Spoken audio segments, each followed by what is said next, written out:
Assalamualaikum warahmatullahi wabarakatuh. Bertemu lagi dengan Mang Amsi dari Syariah Saham. Di video kali ini kita akan melanjutkan edisi serial berkas ya, belajar rasio keuangan saham dari yang sudah kita pelajari sejak hari kemarin. Sebelumnya kita sudah belajar tentang rasio likuiditas, kemudian rasio solvabilitas. Nah, di video ini kita akan belajar mengenai rasio-rasio yang tergolong ke dalam rasio aktivitas ya. Jadi nanti di akhir ada bonus 10 emiten syariah paling efisien mengelola asetnya. Tapi sebelumnya teman-teman harus menyimak dulu supaya menjadi pelajaran dan bisa menjadi menghitung sendiri ya rasionya. Terima kasih sudah subscribe, like, komen, dan aktifkan notifikasi di channel Mang Amsi. Terima kasih juga sudah follow akun kita di Instagram mang_amsi dan @syariahsaham. Oke, kita mulai. Seperti biasa saya jelaskan bahwa belajar rasio keuangan merupakan salah satu tema dalam analisis fundamental ya. Untuk bahan dasarnya kita harus memiliki dulu laporan keuangan ya, minimal yang terbaru itu. Karena sekarang belum ada yang laporan tahunan, maka yang kita gunakan adalah laporan kuartal ketiga ya, atau 9 bulan. Nah, di situ nanti kita bisa mengecek ada neraca, ada laporan laba rugi, dan laporan arus kas. Kalau kita lihat di gambarnya, ini tentang aset ya, biasanya paling kiri itu aset. Kemudian ada liabilitas dan ekuitas, karena aset adalah jumlah antara liabilitas dan ekuitas. Ini di tabel pertama. Di tabel kedua ada laporan laba rugi, dan di tabel ketiga ada laporan arus kas ya. Itu adalah struktur atau anatomi dari sebuah laporan keuangan. Nah, di video ini kita akan membahas tentang rasio ketiga. Silakan teman-teman simak rasio pertama, likuiditas, dan rasio solvabilitas di video sebelum ini. Sekarang kita fokus kepada rasio aktivitas. Apa yang disebut dengan rasio aktivitas? Rasio aktivitas adalah rasio yang mengukur seberapa efektif perusahaan dalam memanfaatkan semua sumber daya yang ada padanya. Jadi rasio aktivitas melibatkan perbandingan antara penjualan dan aktiva atau aset. Maka ini disebut juga analisis antar laporan laba rugi dengan laporan neraca. Nah, yang kita bahas sekarang hanya dua saja teman-teman, karena banyak ya. Tapi yang paling sering digunakan adalah Fixed Asset Turnover atau FATO, dan Total Asset Turnover atau TATO ya. Ini singkatannya FATO dan TATO. Nah, kita mulai dari FATO itu sendiri. FATO adalah rasio perputaran aset tetap ya.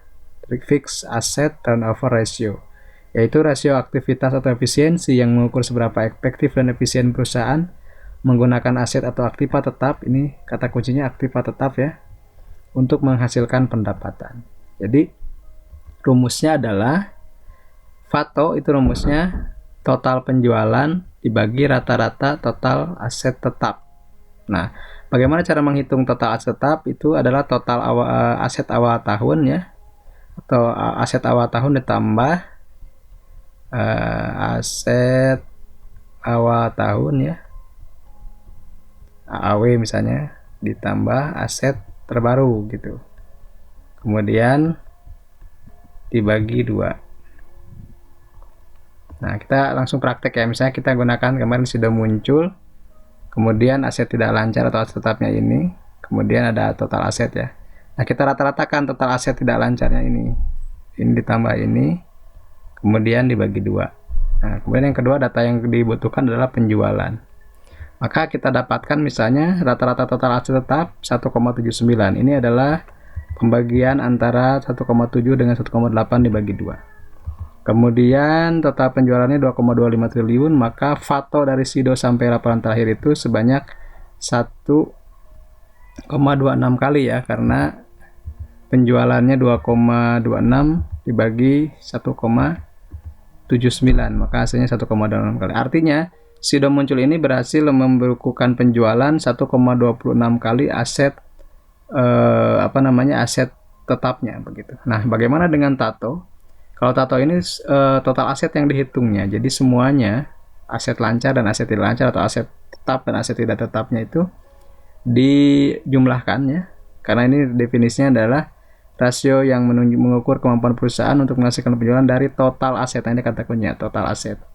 Dengan membandingkan penjualan bersih dengan total aset rata-rata. Nah, ini sebenarnya harus dihitung dulu ya teman-teman. Jadi total asetnya itu rumusnya adalah total penjualan dibagi rata-rata total aset. Kita hitung ya. Rata-rata total aset sampai Q3 2020 itu 3,62 triliun. Asumsinya seperti itu ya. Betul nggak?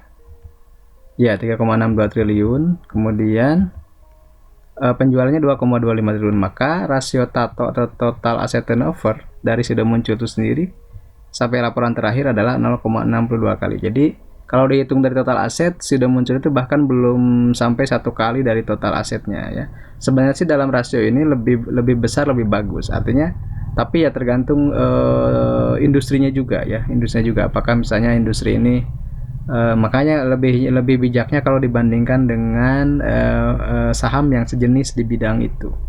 Nah, di terakhir di seperti biasa di akhir video saya akan memberikan top 10 atau 10 besar saham JI 70 yang liquid, kemudian saham yang kapitalisasinya besar begitu yang memiliki rasio tato rasio tato di atas yang lainnya gitu. Nah, ini adalah hasilnya teman-teman ya.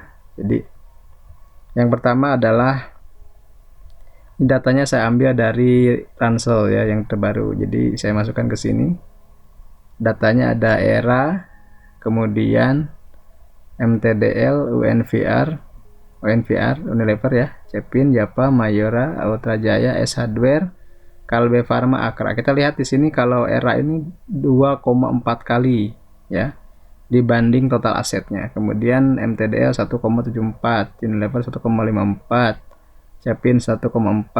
Ini di bawah 1 semuanya ya. Ada 0,93, 0,8, 0,77 dan 0,76. Nah, dari 10 besar yang memiliki tato di atas rata-rata ini, kita bisa cek bahwa 2 besarnya ini masuk ke dalam sektor retail ya. Ini di sektor retail, ini di sektor trade maksud saya ini. Jadi 1, 2 yang red trade itu ya. Kemudian 3, 4 ya. Itu dari sektor nomor 9 kalau kemarin ya. Sekarang sektornya diperbaharui kan. Jadi nomor 9 semua nih. 9 itu trade and service. Jadi ada 4. Kemudian kita cek juga ada consumer goods nomor 5 ya kodenya biasanya. Nah, ini nomor 5 Unilever. Kemudian Mayora. Kemudian Ultra Jaya.